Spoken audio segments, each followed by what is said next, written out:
The time is 6:44 a.m. happening now. Monroe County commissioners want feedback from you. It deals with the current housing laws in place regarding RVs and campers. This comes after commissioners voted to enforce an ordinance that's been in place for years but never carried out. And the responses could determine if they'll change the county's existing housing laws. Our morning reporter Taylor Hicks joins us live in studio to break down the law and why it's impacting hundreds of people in the county. Good morning, Taylor. Good morning, Wanye and Caitlin. This law came about in the 1980s. It says that if you are in an agricultural district, you cannot occupy your RV for more than 30 days in a year. You have to relocate, even if it's on your own property. I spoke with one RV owner who says this law is a little outdated, especially when you look at today's climate.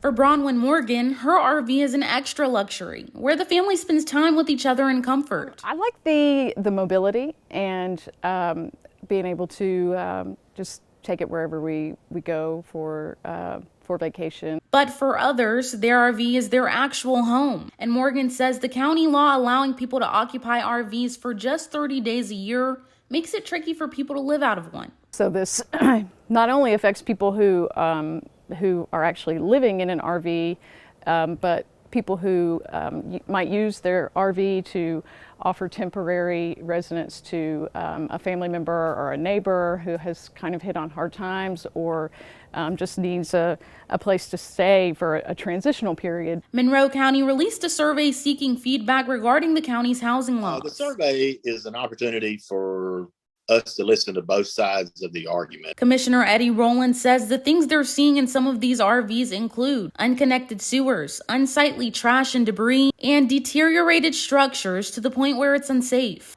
But with the help of the survey, he says these problems could potentially be fixed. Also gives an opportunity to look at possible modifications to help solve the problem of blight and unsafe RV habitation without unnecessarily harming people that are not necessarily part of the problem. Rowland says it also gives the community a chance to be heard.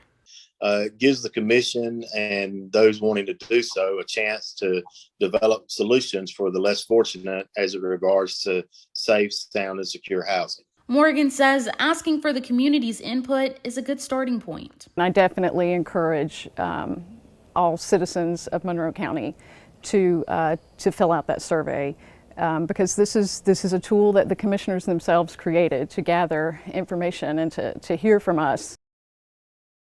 Rowland says the survey already has over 400 responses so far and that they're looking forward to more responses. You can find a link to the survey in this story on 13wmaz.com and we're going to post it later this morning.